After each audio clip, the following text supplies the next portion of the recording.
Welcome to the Rig Doctor podcast, where I'm giving out remedies to soothe your ailing tone and fix your sick pedal boards.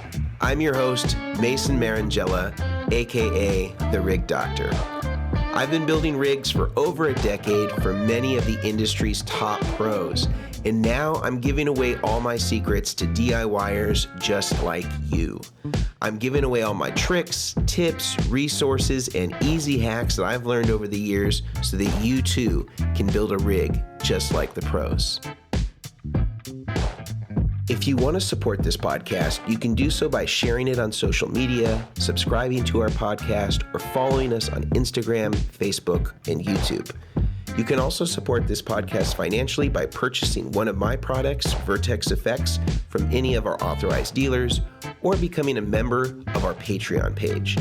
We have several membership levels as low as $4.99 a month that give you exclusive access to private live streams and Q&As, exclusive deals and discounts on Vertex products, as well as access to new product releases before anybody else. Also, you can get personalized one-on-one phone and email consultations with me, the Rig Doctor. This could be as in-depth as troubleshooting your pedal board with me in real time, or advising you on the best way to build your next rig. As always, I don't want money to be the block that prevents you from having your best possible tone. If you cannot afford to be a supporting member of our Patreon, you can always email us at info@vertexeffects.com, and our team will grant you full access to our standard tier of privileges on Patreon, free of charge, no means testing required. We trust that when your financial circumstances change, you will let us know and become a supporting member at that time. I'd like to thank our sponsors, Blue Microphones, for providing Yeti microphones for us to record all of our podcasts with, as well as our live streams.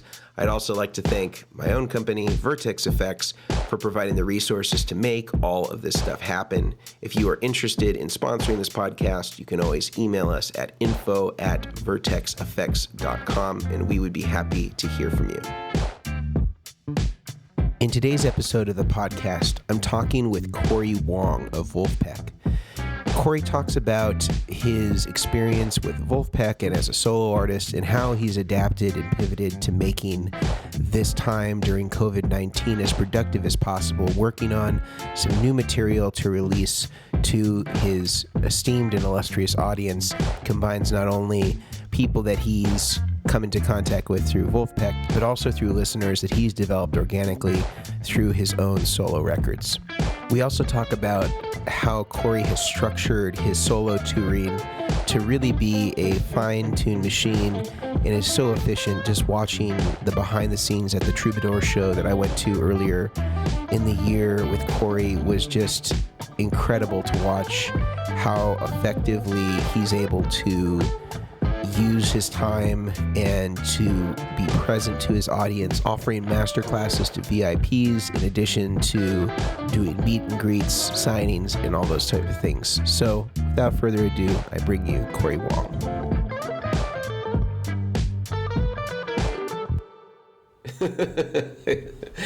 Yeah, well, I really appreciate you taking some time out. I know that you were just off of doing some mixing, so I imagine that even though this isn't a time that you can go out and create live music, it's a time where you can create more of your own music, and you have a really dedicated time and space to do that you wouldn't ordinarily be able to do. Yeah, man. It's actually really nice. I'm in a sweet spot of creativity right now.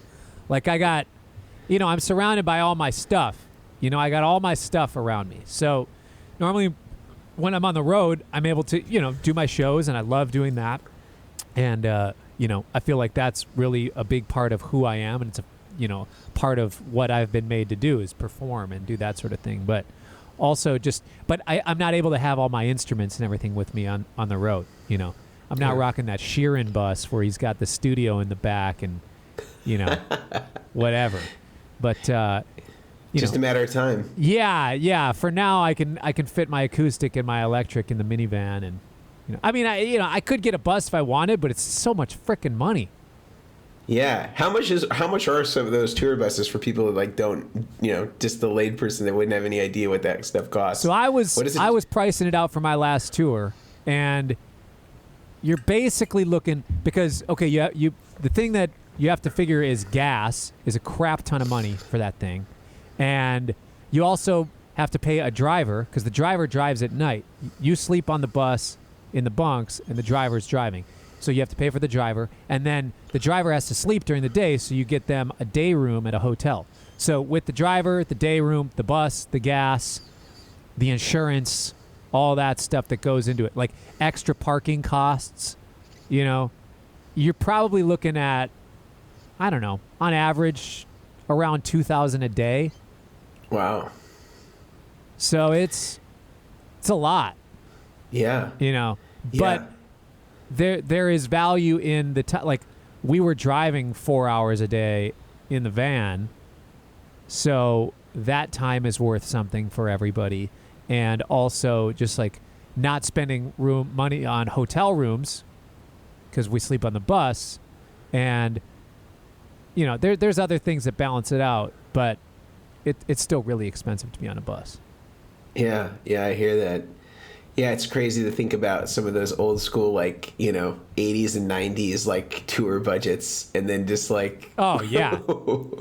It's become... It's insane. I've never had to pay for a bus myself. I've been a part of a bunch of tours where there's a bus, and I've appreciated that, but I'm kind of holding off. I think probably next year I'll get on a bus, but it's weighing out the number of shows versus the cost and how many miles are between each show and all that. Like, and if it's more than 350 miles, it's considered an overdrive, so it's like double the cost for the driver. And sometimes more than that, you have to like fly out a second driver. Of course, for good reason, for safety. You don't want tired drivers driving. Right. Yeah.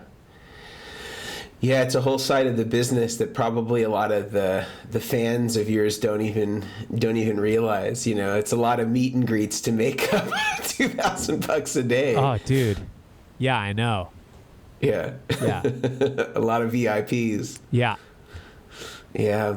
Yeah.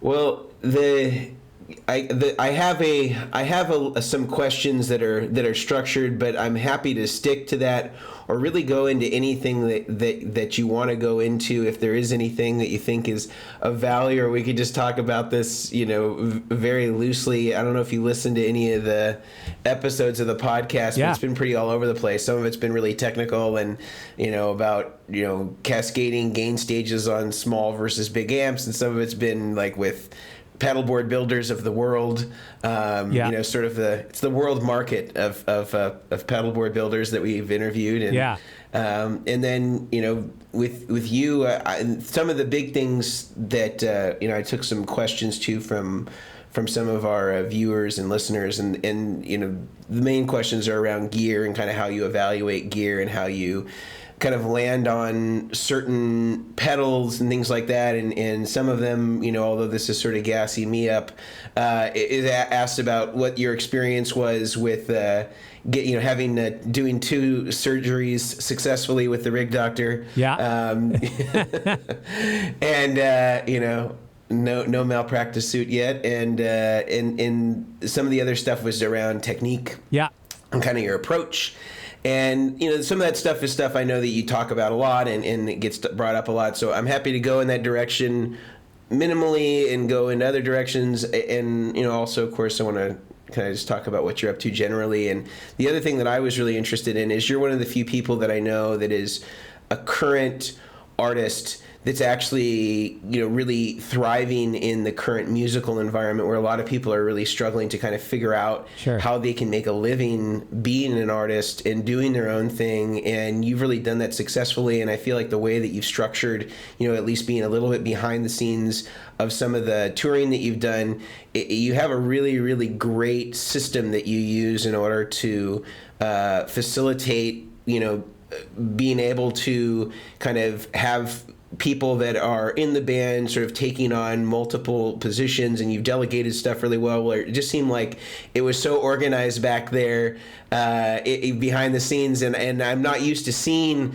that unless it was a really, really expensive high-level tour where they had somebody that was basically, like a wedding planner behind the scenes, like saying, okay, now we're going to have the merch guy, let's get him out there in 3, 2, 1, merch guy, go, like that sort of thing. But it seemed like there was this intrinsic understanding of the process, and that's not easy to facilitate as somebody that runs a business. And I'm really curious about that and how you've kind of managed to develop that. If that was things that you've seen or stuff that you've tested, or are you just an inherently great musician and a great organizer of people? That's kind of the things that I'm really interested in talking about, in addition to whatever you want to talk about. Sure. Well, we could talk about any or all of those things, I guess, because you were, since we're on that topic, let's start there, and then we'll go anywhere. But when you saw the band, we were in LA. That was our Troubadour show, and that was sold out show. It was fun. It was a great show. Maybe 6 shows into the tour, and so the thing with that tour, what we had is, I had 4 of us in the rhythm section. 3 horns. Okay, so I'll go by vehicle. In my minivan on that tour, like we were going in the van. This is your personal minivan. That's right, my Toyota Sienna. The Wong-mobile. That's right. In my van was Jake, the tour manager. Caleb out with me? I don't think Caleb joined the next run. I ended up adding one person just to help. So I think it was Jake and Phoebe, Jake's tour manager in front of house. Phoebe was handling merch. She opened a few shows. She sang a couple tunes with me, kind of, all over the place. And then the 4 rhythm section in my vehicle, and then the 3 horn players had their own car, and they were driving separately. And with that run, basically it's just like, we know that we're in this thing together.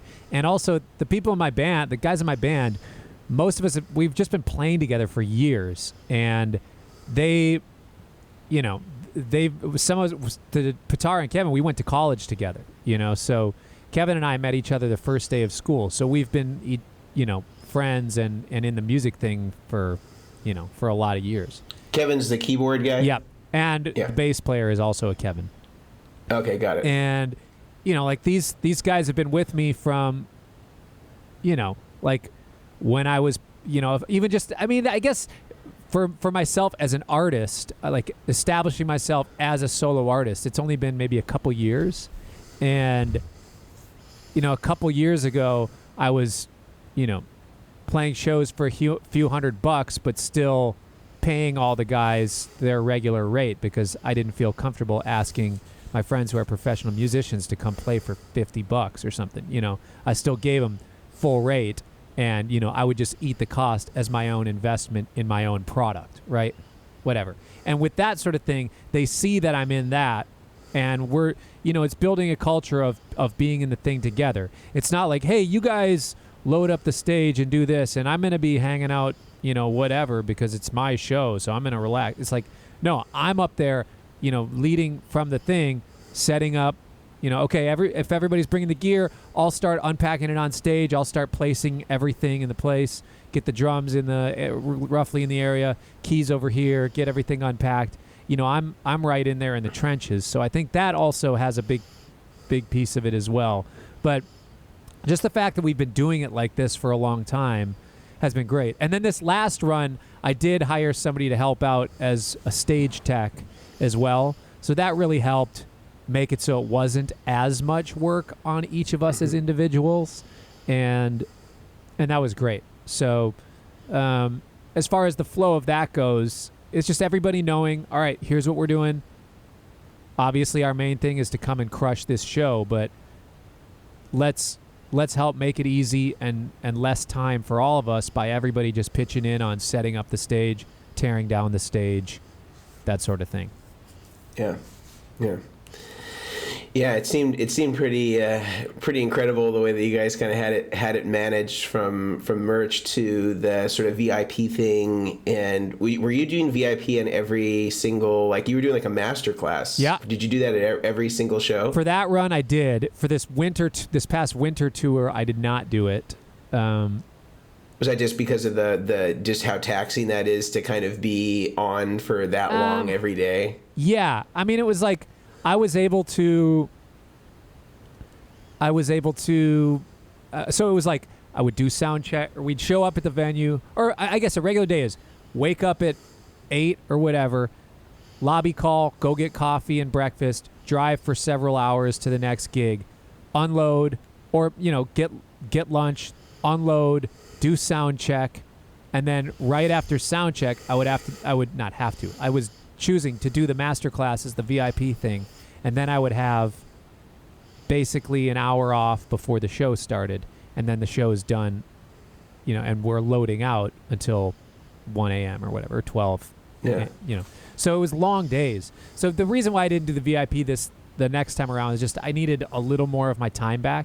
Like I couldn't keep up with my emails or even just like the business side of what I do, and also the personal side, being able to connect with my friends and my family. It was just there was so much. Yeah. So the VIP thing is fun. The masterclass thing is great. I love doing it.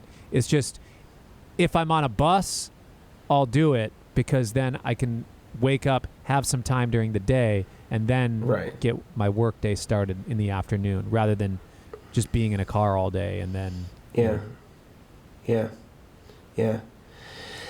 Well, it was you were very masterful. I've seen 20,000 seaters and stuff like that where they're not as smooth. So seeing it, I think it was pretty impressive. I definitely looked at it. I was like, wow, you really got your stuff together. Thanks. Yeah. The other thing on that show that was pretty cool is I was able to get that loaner Dumble for you. Oh yeah.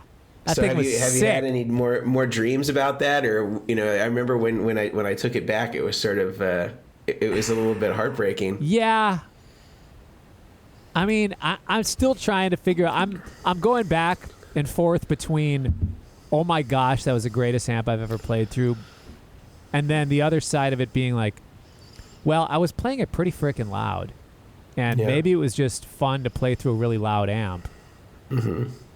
Which both. I think both, but I don't know. Then I've been experimenting. When I did my UK tour, I used two. I basically used I used two different 2x12 stacks of the DV Mark amp that I used, that Raw Dog. Mm-hmm. Yeah, and because the Eric Gales. Yeah, the Gales. Because so much of what I do is clean tone.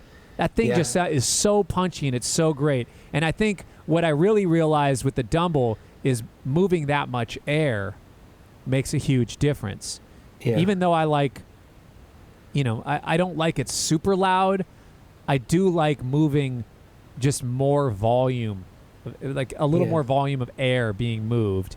And I mean, that Dumble was insane. The way that thing handles overdrive, the way that thing drives itself is really, really a special, fun thing. But again, most of what I do is like clean DI sound, so I don't benefit from that amp as much as a lot of other guitar players would. Sure. But there's just no denying that thing was insane. And I was on the internet looking to see if there was some fluke Craigslist. Right. I was on all Craigs looking for the Dumble estate sale. No, somebody, I made a joke on my Instagram, I think, saying like, "Hey, I found a great garage sale deal," and people were like, "Dude, I remember that. Do you know what the amp that is? Do you know?" I'm like, "Yes, I know. It's a joke. You're not gonna find this at a garage sale, and nobody's gonna be selling it for $1,000.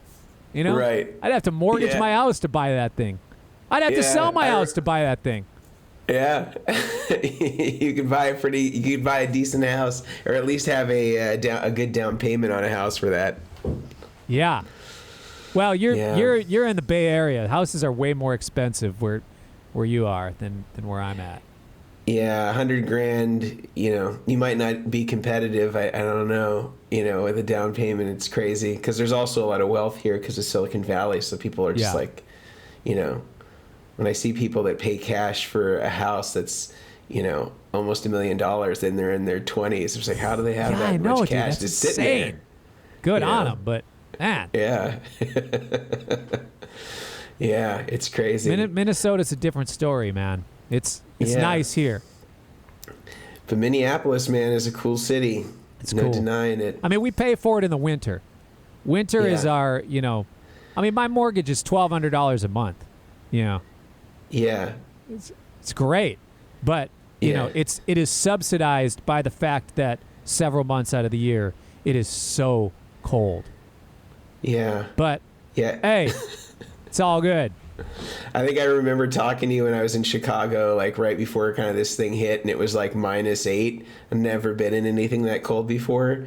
It certainly gets a whole lot colder than that in Minnesota. Yeah. In a bad storm. Yeah, I'd never been in anything. It almost felt like you got slapped across the face when you go outside. Yeah, it's like icicle. Like there's just that bitter cold. And the thing is, like, once you get below zero, to me, it's kind of the same until it's like -30, -50, which it's been a few days each year the last few years. Then it's like those kids aren't going to that bus stop. It's Yeah. not safe for them to hang out in the bus stop because they'll get frostbitten in 10 minutes or something. What's it like playing a gig, or going to a gig in that sort of weather? Well, part of the thing, it's like it's in a similar way to, like in Arizona in the summer, it's just blistering hot. So you go from air conditioning to air conditioning, and some parts of California too. You do the same thing, Yeah. but in Minnesota, you just go from heated space to heated space. So, I've got a remote start for my car. So 20 minutes before I'm going to go anywhere, I start my car from the living room. But then when I get outside, my car has been heated up, Yeah. or it's I'm not going to die when I'm in there. But Yeah. doing gigs, yeah, it's treacherous to carry your gear around in that. You just got to dress for it, get a jacket that's, for me, like I get cold really fast. So, and I don't have a lot of meat on me. So I am always looking for whatever jacket is just going to start me on fire as soon as I put it on. Like that's the prerequisite. Yeah. Yeah, I can't imagine. I have no idea what that's like. Yeah. That's, you get used to it. Doesn't mean it's fun. Yeah. Doesn't mean it's fun. It sucks. I can't stand it. Have you guys had any real snow since the shelter in place stuff took effect? Yeah, we had maybe 3 different little snow spats that lasted a couple days. By the time it snows in April, it'll snow an inch or a couple inches, and then it's gone 2 days later. Yeah. But Yeah. And did the events of this, did this cancel any planned tours that you had already in place, or any cruises or anything like that? well, I had maybe 3 or 4 festivals that I've already supposed to have done that are not happening. Some Right. shows with the Metropole Orchestra that are supposed to be end of May that are not happening. I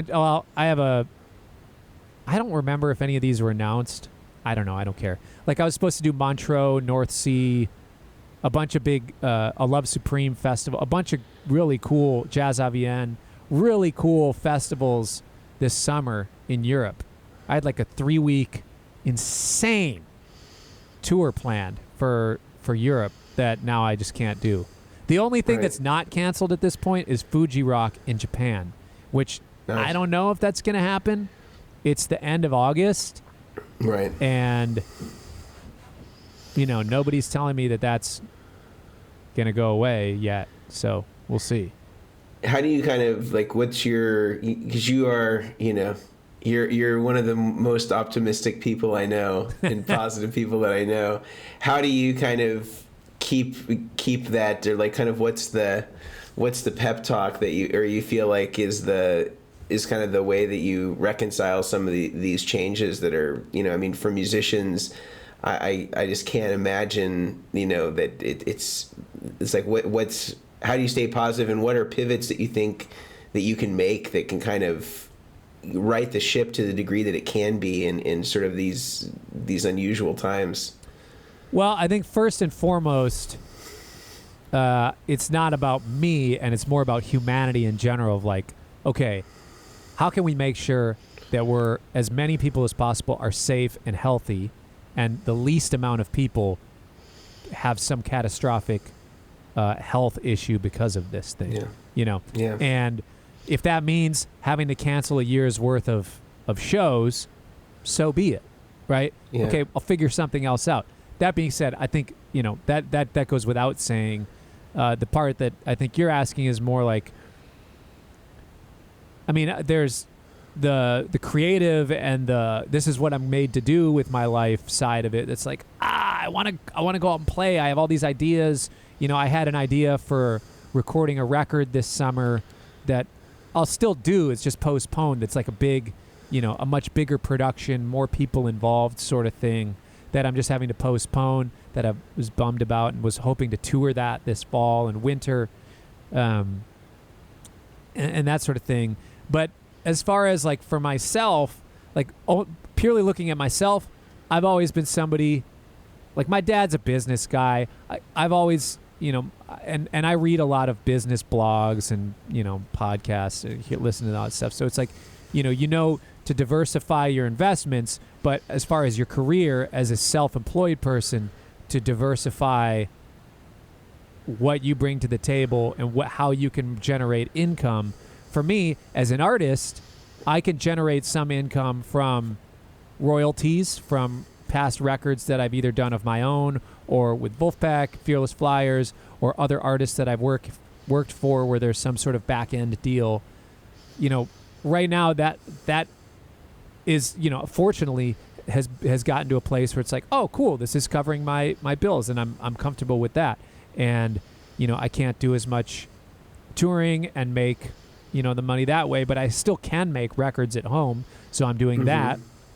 And the side of it that's tough is there's a lot of musicians that aren't putting out their own material, that are purely sidemen or work for hire, doing that sort of thing. It's tough to see that side for a lot of my friends that are doing that.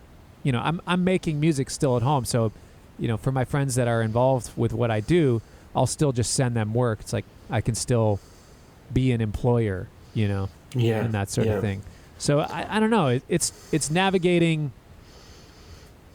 taking care of our personal health, as physical health and mental health, and and then also, as far as the career side, to just keep taking a look at, okay, like, is now the time to start focusing on other ways to make money other than touring, because has the bubble burst on touring?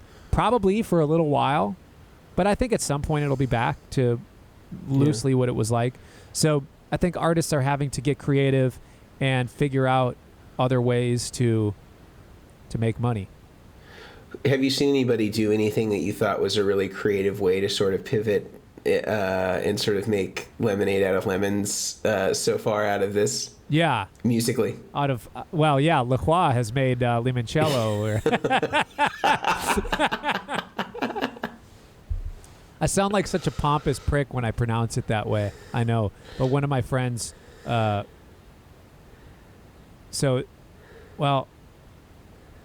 of my friends who speaks French, like, roasted me for saying LaCroix. So enough to the point where I was like, all right, I'll say LaCroix. Whatever. Well, and there's the St. Croix River that separates Minnesota from Wisconsin. So I grew up saying St. Croix. Yeah. I don't know. Whatever. LaCroix. Yeah. Anyways, to answer your question, there's been some cool live stream concerts. There's a lot of noise out there, and there's a lot of live stream concerts that I think are like, like, you just set up and didn't think at all about how this is going to sound or look to the audience.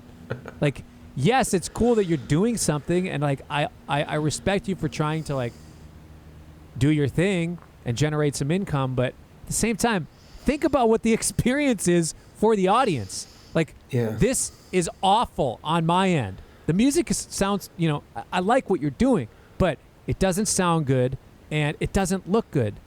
And you didn't put any intentionality into any of it. So sometimes that's frustrating to see. And then you'll see the opposite, where there's a lot of people doing things that have intentionality, where there's interesting, cool ways to engage an audience and do kind of live streamed or, from the couch concerts. I was a part of one, online music festival called Live From Out There that a lot of people have done. And there's some really cool stuff happening there. That seems to have a higher point of entry, I guess, as far as what is not necessarily required, but, kind of asked of you to do. Yeah. So I think some of those things are really interesting and fun to see people do stuff from home and be able to generate a little bit of income. That's cool. But also, it's fun for a lot of people seeing them finally get their remote recording game together. Yeah. I've been a remote recording guy for a long time, and artist friends of mine will ask me to record on their albums, and I'll do it from my hotel room, or I'll do it from, everywhere I go. I've got my remote rig with me because it's important for me to have that, and, it's fun. Like just before all this stuff went down, I was in the UK, and a friend of mine who's a producer is producing Michael Franti. Was like, hey, I have a record that I'm producing for Michael Franti. Can you lay down some guitars on these 4 tracks or whatever? It's like, sure.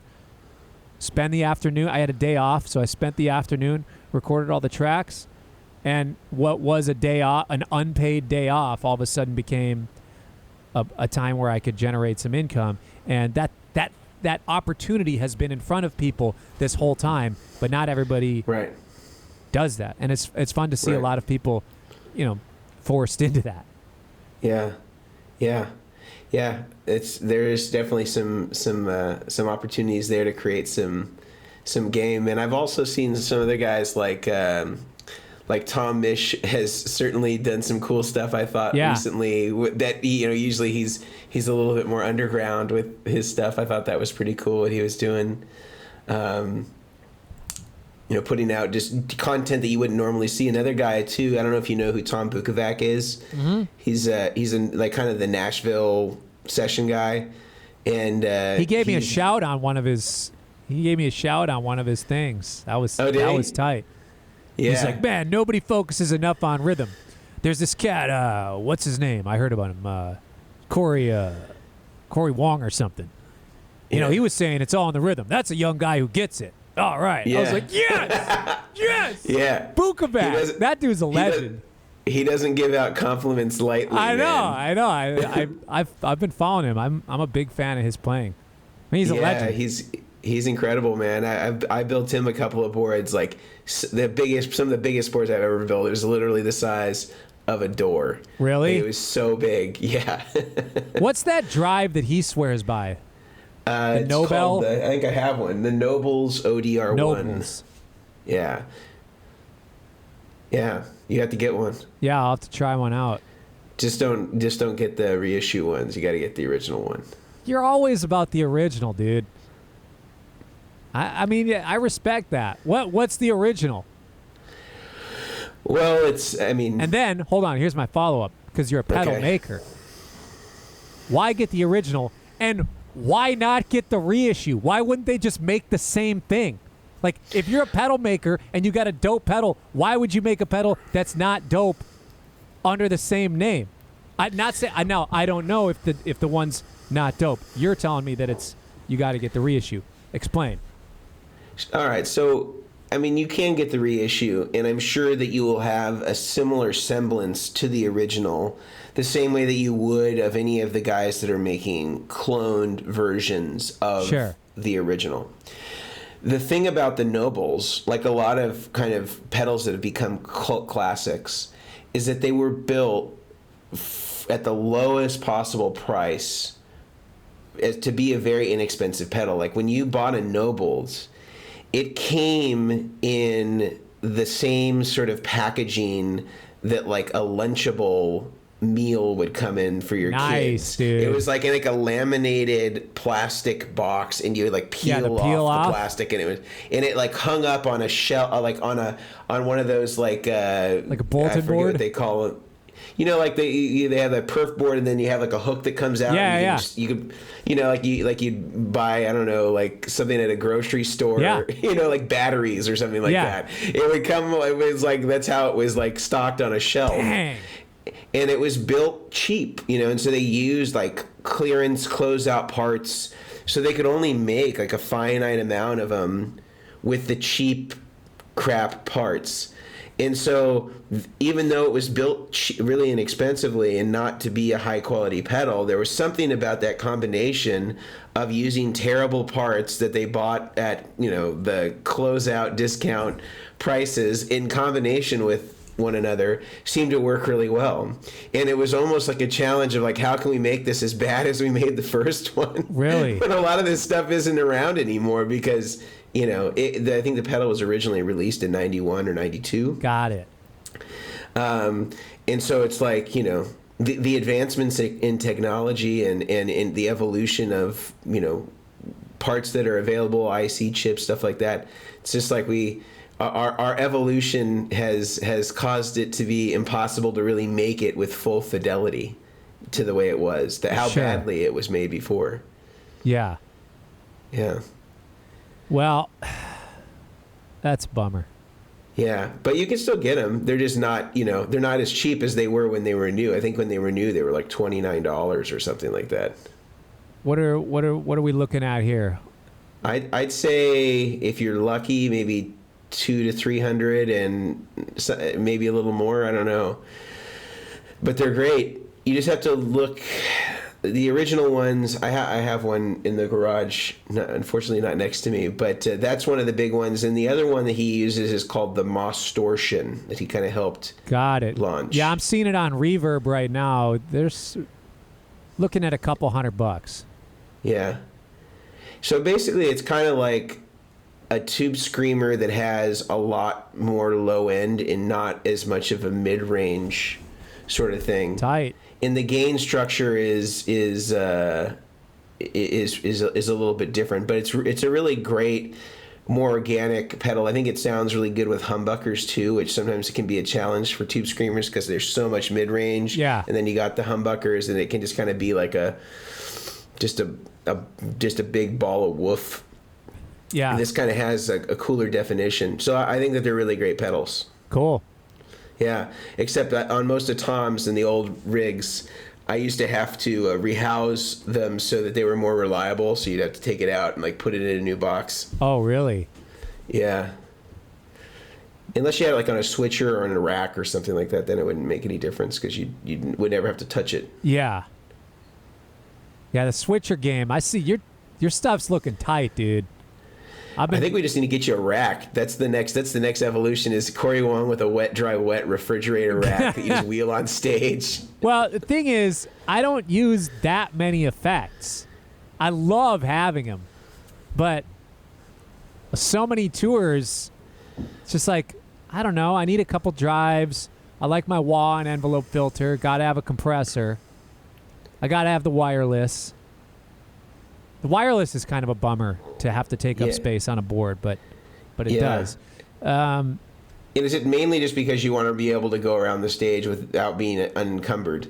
Yeah, and also like I as a band leader and as an instrumental band leader, I'm always turning around and facing the different guys in the band, and sometimes, you know, I think being an entertainer on the guitar, it's important not to be on leash. Right. Because, you know, being an entertainer, there shouldn't be anything holding you back from the physical motion that you want to go to or get across along with the musical idea. And, you know, I've done tours I've done shows where I have, you know, a 40-foot cable or 50-foot cable, whatever. But then it just ends up being like this, looking like spaghetti, you know, all coiled up and looks like a jumbled mess. So for me, I just got to have a wireless. Yeah, I understand. And wirelesses have come a long way since. Yeah. The early days. Yeah. Yeah.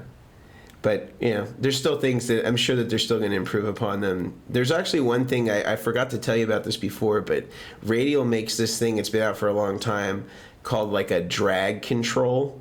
Have you ever seen this thing? I've seen that on the SGI. Yeah, so you can buy like the drag and it's passive, and you can hook it up to your wireless pack, and it will simulate more of like a cable.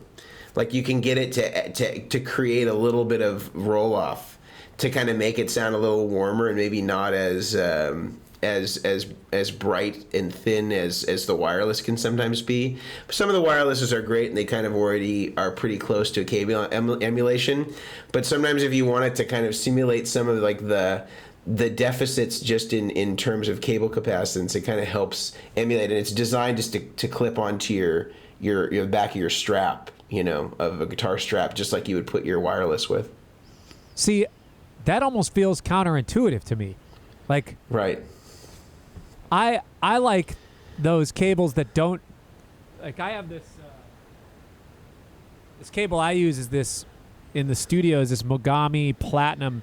It's like $120 for a frickin' 6-foot cable or something. I'm going to give you the link of the place, man, where I don't know how they do it, but they literally make those Mogamis with the shorted end, all that stuff, as cheap as I can buy the raw materials. Are you serious? And they're in Atlanta somewhere, and it's called like Rainwater Sound, and a 10-foot Mogami with the shorted ends, with the nitric ends, is like $21. Dude, this thing cost me like $110. But yeah, it's incredible. It's the best sounding cable. I've had non-musicians. I've been like, tell me if I'm crazy. Listen to me play with this cable. Da da da da da. Listen to me play with this cable. Da da da da da. It's like, whoa, that other one's cleaner. Like your tone just sounds better, without a doubt. It's just like I had no idea that cables mattered. So actually, to me, the wireless thing I like because I don't have cable coloration, right, or whatever. Yeah. Well, Mr. Gami had it, old Mo. Dude. Yeah. He had the gift, but now he's been outed by Rain Song or whatever. Yeah, no, I mean they're buying the same materials, so I'm not sure how they're doing it unless they're just maybe buying tens of thousands of feet or something like that. Sure. But man, yeah, that's pretty much everything that I was making them myself for a while, and I was like, man, why am I even doing it? I could just buy them from Rainwater Sound in Atlanta, Georgia for $22 or whatever it is for a 10-footer. That's dope. That's a nice tip. And then it's, like $1 more for every foot, or something like that you add, so a 20-footer is like, $32 or something like that. Yeah. Okay, I got another cable question. You use the nice cables with the bigger, thicker kind of pancake ends. Uh-huh. But I saw Ernie Ball just put out some nice little the tiny the ends. ribbon style. Yeah, what are you opposed to those? Because those look great. Well, so here's the thing. They're gonna have their own sound. Every cable is a filter. Just like in your guitar, there's a capacitor, inside of it that's gonna change the way that things sound. Yeah. Some people might use a .022 or whatever they're going to use in terms of their their capacitor on there. It's gonna somehow change the way that the tone is. Yeah. There's no cable that's 100% neutral. So you're basically just choosing the filter that you like. Sure. So on the cables that are being used by Ernie Ball, they've made some choice in terms of what they're going to use as the insulator and the dielectrics and all this different stuff and how it's shielded. It's all going to have an impact on the tone. Could be the same. It could be similar to how Mogami is. Could be different from how Mogami is, depending on what it is that they chose. Yeah. The thing that's difficult is when you get them that flat, you're limited on how thick you can make the center conductor because it has to still fit in that flat surface. Because inside, it still will resemble a normal cable. It's a circular copper that's running all the way through that has some sort of insulator outside of it. Yeah. And so they have to make it small enough where it can still be covered by the rubberized exterior, or the plastic exterior that they're molding around it. And so what they have to do is they have to shrink the center size so that it's small enough so it can still be encompassed by, everything that's surrounding the cable to make it that ribbon shape. Now, maybe that's enough in certain contexts where you don't have a lot of cables, or you have a really high quality buffered system. It may not make that much of a difference. But if you're having to run 20 or 30 cables because you have a switcher and you have 10 loops on the switcher, so that means you have 20 cables in the switcher itself plus a cable going in and a cable going out, then you might start to notice the differences between some of the better quality cables that have thicker, center conductors, have more shielding, as a larger cable. Typically, they're going to have, less capacitance. Typically, they're going to have, less resistance. The connectors, I don't know what they're like on the Ernie Ball as far as how they measure out. Mm-hmm. But the EBS ones that you used to have, those don't sound as good to my ear as Mogami. And it was hard to test them because the ones that I bought to sample, I think the longest length you could get was 3 feet. Yeah. So I put them into a switcher and I put 3 feet, on every single loop. So I had 10 loops at 3 feet, so I had 30 feet. And then I would just bring it in and out with cables that I already kind of knew the sound of, just to hear how it changed the tone. And it wasn't that they were bad cables or poorly made. I just didn't like the sound. Sure. To me, they felt like they dulled a lot to me, comparatively to the Mogami. And so I think from like a consumer level, it's probably fine. In fact, it's preferable to using solderless. Yeah. Because solderless is sort of like the least reliable. Yeah. Even if the sound is good, it's not the most reliable connection. Yeah. Whereas these are going to be more reliable than that. And I'm pretty sure that they're still soldered even though they're molded at the ends. Yeah. So I think if you're putting together something quick, fine. I think if you're trying to build a custom board, it's not really that practical because you can't customize them. You can't cut them down to length. You're stuck with their length. Sure. And then those ribbon cables don't dress very well, so it's hard to get like these nice clean runs because having the circular shaped cable, it's easier to run those out into nice neat looms. Not that that matters so much sonically, but just in terms of being able to create cable management on the board. Yeah. It wouldn't be something that I would use for a professional rig, but if somebody's like, hey, I'm going to wire up this rig and I just got 5 pedals and they're all in the line and they're on my pedal train, I don't think that they're going to notice the incremental difference in making their own cables versus using those. Yeah. Cool. That was a long answer, sorry. It's all good. It's all good. Yeah. What about like for gear for you? Like how do you have a pretty abbreviated pedal board compared to a lot of guys. Mm-hmm. What's like your criteria that you kind of go through as far as like the Cory Wong checklist for whether this meets the mark or not? Well, first it's just like I need a few things. Like a drive. I don't have to have a compressor. I just love the sound. So yeah. I mean, if I were to choose one pedal to bring on a tour, it would be a compressor. I know it's not fun, but it's just like I like the way it sounds better. So yeah. And with Vulfpeck, it's pretty much just that. Mm-hmm. You know, I'm not really stepping on much at all. Is there any reverb that you kind of have on that stuff? No. When you're with never. No. Just straight. You turn the reverb off on the amps. Yeah. Yep. And I prefer amps just without reverbs. Yeah. I mean, and also I'm so much. Like, this is the other thing that I do to prevent reverb is on my Strat. I put a ribbon. I tie around these springs on the back. Uh-huh. Because when I don't do that, the springs kind of sustain and they create like a resonance that almost sounds like a reverb. Interesting. Especially if I'm just playing unplugged, you could just kind of hear the springs. You know, Do you use the tremolo on your guitar? Yeah, sometimes I do just some little kind of surfer guy tricks. You know. Yeah. But as far as pedal board, what I use, like I want to have a good compressor, a couple drives just for like light drive, and then like a solo lead drive. Yeah. And then I also love to have envelope filter and wah. Then the extras, it's like, oh, it'd be cool to have some delay and some reverb for effect. Like if I want to wash out the sound of something. Yeah. But I also love to have still the. Sorry, what's that? After you still love to have.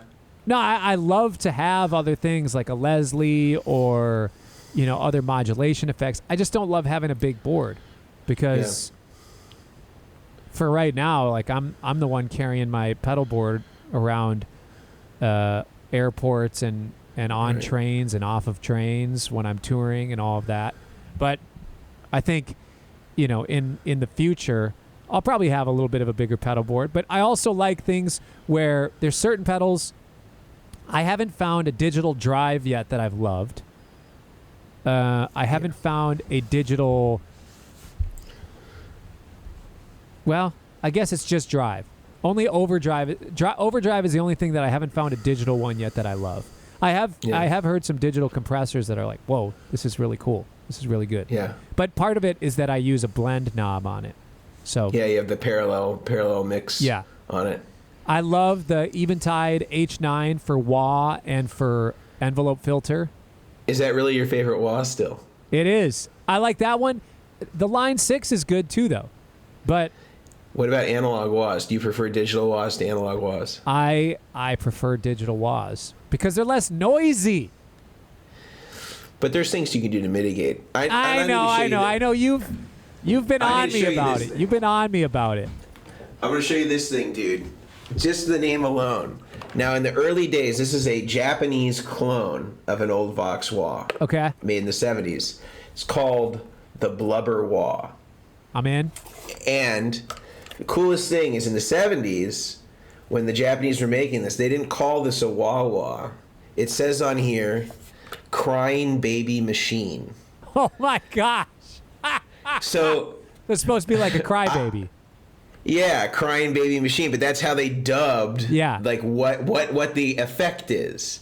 And so I'm trying to start a movement where when people walk into, a Guitar Center or wherever they, when things open back up, they're going to go in asking for crying baby machines. It's like, hey man, can you show me your selection of crying baby machines? I like that. I mean, the name in and of itself, I don't know if this is focusing enough where you can actually see what it says on there, but no, the light and the focus are messing. All right, with it. I'm going to send you a separate picture of it because crying baby machine is just like, I'm just going to start using that in all of our videos now when I talk about wahs. And I like that. Yeah, but that wah is like a true like Clyde McCoy like clone part for part type thing. Cool. And they sound incredible, and it's got this super short throw like the old wahs where there's hardly any movement in it at all. A lot of people don't know that. Yeah. But yeah, I mean, I still haven't found a wah that I've liked, because the other thing is with the digital wahs, I can tweak the high, the low. I can sometimes tweak. It's like 97% mix or something, So I don't know. Have you tried the exotic one? Because that one's got a lot of features, and it's about as quiet as you can get a wah. They have like a mu metal can over the inductor, which is usually the thing that can cause noise issues in wahs. That's a pretty good one, and it's not like the tiny ones, but it's probably about the same size as like your Line 6 expression pedal. But cool. It is in the shape of a wah. Yeah. It's not like an expression pedal. Yeah. Anyway, I'm going to keep working on you. Okay? I know. We're going to massage a wah onto your pedal board. All right. But what about the envelope filter? Like, I like the digital envelope filters too. But what are you comparing it to? What's been the baseline? Is it just because it sounds good, or has it sounded better than an equally good analog envelope filter? Find me an analog envelope filter that is not the size of a briefcase. Is that the size of a briefcase? That Qtron is just way too freaking big. Yeah, there actually are some. I don't know if you've seen that Mutron or the guy who did the Mutron stuff has made like it's not quite the size of an MXR. I'm trying to think of this like the size that would be. It's maybe like the size of. It's like this size. It's like the size of this Pete Cornish buffer. Yeah. It's like a little bit taller. Yeah. Than an MXR Phase 90. Yeah. But roughly the same size, and then it's got 2 foot switches on it, so you can have the envelope, up or down, and that one sounds great. But some people aren't into the Mutron thing, I guess because there's different styles of envelope filters. I like the Qtron. I like the Mutron. Actually, my favorite. Now that I think about it, my favorite analog envelope filter I've heard is the one that Tom Misch uses on his board. Oh, the Moog. Yeah. That one is like a briefcase. Yeah. I mean, that thing sounds dope, though. Oh, yeah. It thing sounds insane. I don't think it needs to be that big, though. I mean, honestly. It's just like Moog has that form factor, and so they're sort of like, well, we got the space. Yeah, I know. It does. I don't know what the circuit board looks like inside, so I don't know if there is a way to consolidate it. But I know that it doesn't need to be that big for what it is that they're doing. Yeah. Well, and the dirty little secret about the tune that Tom and I did, Cosmic Sands, is that we were in L.A. and his pedal board wouldn't power up because it wasn't. It's meant for 220 or whatever. He didn't have the right converter, and there was something weird with the power. So he couldn't get his pedal board powered up. So we ended up just using Logic pedal board and Logic amps for both mine and his effects. So the really great sounding envelope filter on my track, Cosmic Sands, is just the auto wah on the Logic pedal board. How about that? Yeah. And he and I were both like, dude, this sounds great. Yeah. But I don't know. I know you're an analog guy, and I respect the analog, but I'm down with dig. We're gonna help you, man. It's like you're drinking Folgers right now. We're gonna move you. Gonna get me into the heart. Yeah. By the way, I've gone decaf. You have, huh? Dude. So we're still doing the Misto box, but we're both. We gotta just name that we're both fanatics of coffee. Yeah. But you've gone decaf. Okay, I want to hear about this. So when quarantine started, I was like, all right, you know what? I'm gonna see if I can just go without caffeine. And see what would happen. See if I get headaches, because I just haven't gone with that. I clench at night. I clench my jaw, and I sometimes clench during the day. From some anxiety or like stress induced, whatever. So I didn't know if caffeine was any sort of thing to do with it. Right. And then I was like, I'm just going to try as an experiment. Started going down to a half cup. I was like a cup and a half, maybe 2 cups a day. Then went cup a day for a week, half cup a day for a week. Then I went a couple days where I just didn't have any caffeine. No headaches. I didn't have any of the stuff that they talk about. Yeah. It was great. And I was just like, all right, whatever. But I just like drinking coffee. I like the ritual of it. I like having a warm drink in the morning. I like the taste of coffee. It just, whatever. So then I just went, I started going decaf. I'm still doing a V60. I'm still getting good beans and everything, but it's decaf. Yeah. So how much of a taste difference do you notice? Well, I'm normally a light roast guy, as you know, and you're not really going to get much of that with the decaf. It's harder to find a good light roast or simulate a good light roast. So I had a crappy batch of decaf, threw that bag away, and then I got some from Dogwood, which is another Minneapolis company. One of the other ones that's not Spy House. Yeah. I couldn't find Spy House's decaf beans, and I don't know that 5 Watt has one. There's a handful of places in Minneapolis I like. Spy House, Dogwood, 5 Watt, Round Table. There's some good beans around, but Dogwood has a nice decaf. Okay.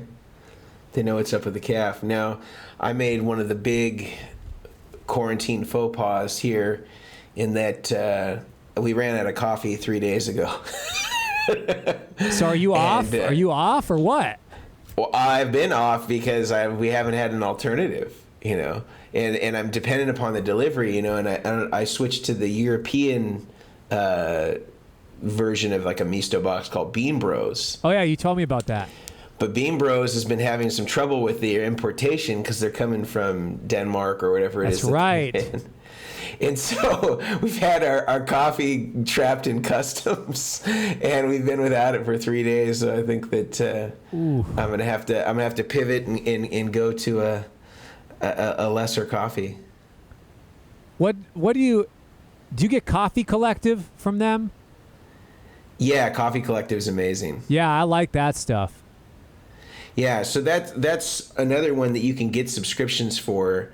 The challenge, though, right now with any of the European ones is that they're all kind of having that problem. Because I have a buddy that gets Coffee Collective every 2 weeks, and they're having the same problem where, like, it might hang out in customs for a week before they get it. And you're doing unwashed. Well, as much as I can do unwashed. Some of them, seasonally, they just won't have it. You know, they don't have a natural, so you have to get washed. And, you know, I'm not opposed to it, but if I can, I like to get the unwashed ones. And you don't want that sitting in customs for a week. Yeah, I mean, because they really only are good for about 10 days, so you have to kind of drink them fast-ish. Well, I shouldn't say you can only drink them in 10 days, but they change much more drastically because they're not as stable as a washed. So I might have to amend that on my preferences now that, you know, that's happening. But there's another one that I meant to tell you about in Milwaukee called Pilcrow.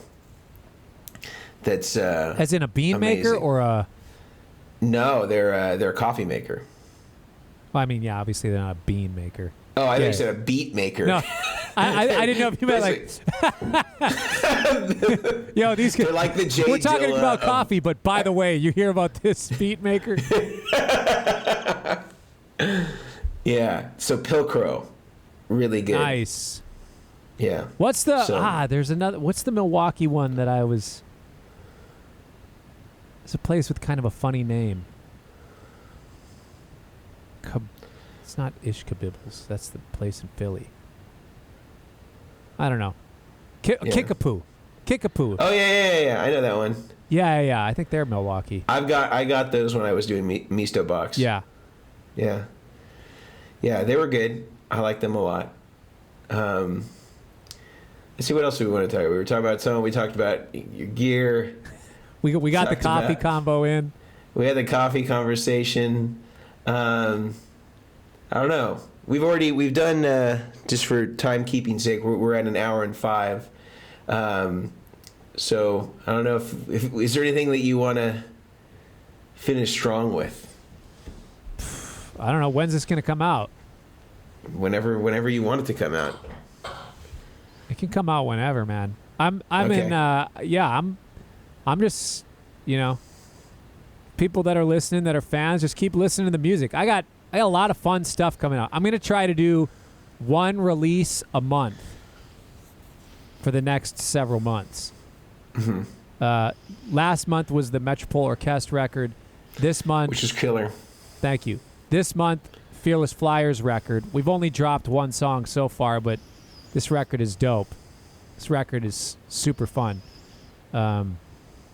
And then at the end of this month, I got a little thing that John Batiste and I put together, like an improvised sessions album.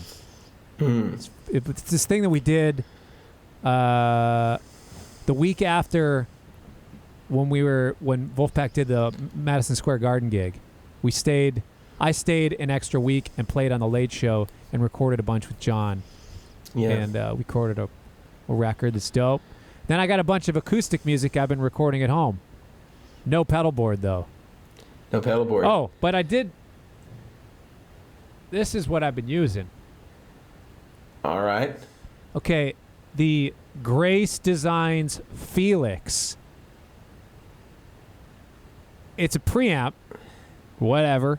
But for acoustic? Yeah. When I was on Live From Here, playing on Live From Here, Critter, Chris Eldridge, the guy from Punch Brothers, the guitar player, dope. Insane live tone. He's running through that. Mike Elizondo, the upright bass player, running through that. Chris Thiele running through that sucker up front on his Mando.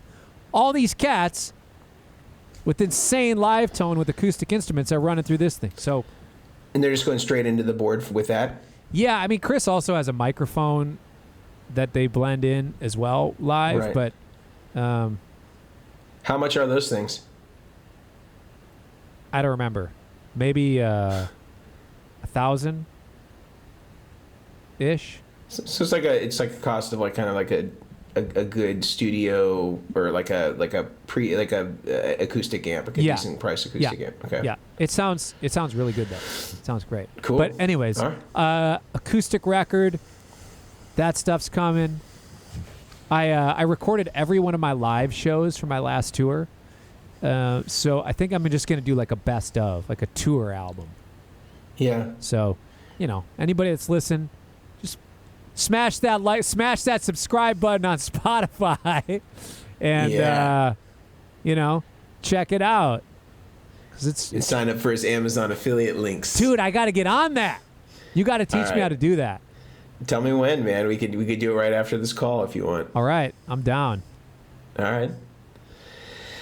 Well, cool. Well, Cory, I really sincerely appreciate you taking time to talk to us about the gear, talk to us about your business strategy, your touring strategy, and how you pivoted kind of in this unusual time in human history. I think that this is like, I don't know, living through like, I don't know, some sort of incredible event that like only happens like once in a generation or something like that. It's really insane. And talking about how you evaluate gear, and certainly I'm glad that we're able to connect, and I always love building rigs for you and getting pedals in your hands, and we're fortunate that we get to have a few of them on your board. And yeah, I think the next board has got to be the Wong studio board. We can go crazy like Tom Bukovac and just cut out a big, go to Home Depot and just get a door. And, now we're talking. Just put some wheels on it. Now we're talking. Now we just get a futon. We just get a futon frame and use that as the board. Yeah, like one of them that has like the sleeper bed, so like pulls out. And you can have the pedal board. Yeah, I like that. Well, cool. Well, yeah, I'm really appreciative of it. Yeah, and if people want to find you, I think you gave them some good places. Any other things, like if people want to buy Cory Wong merch or they want to buy your LP? Yeah, there's stuff on my website. If they're interested. Website CoryWongMusic.com. Come out to a show. Come hang out. Check me out on Spotify, YouTube. All the stuff. And I'm on all the things. All those places. Yeah. So that was Cory Wong. It was fun talking to him, and he is just an incredible musician, an incredible talent, and a great friend. And I'm really happy that we were able to work together on multiple occasions, and certainly look forward to doing it again once we are able to sort of resume some sense of normality. So I really appreciate that about Cory. Definitely check him out and Vulfpeck, and I think you're going to dig their music if you haven't heard it already. I want to give a big thank you to all the people behind the scenes: Hunter Harrison for editing and mixing the podcast, Mason Mejia for co-production, and Tim Marco for doing all of the music for the Rig Doctor podcast. Until next time, I am Mason Marangella, the Rig Doctor. See ya.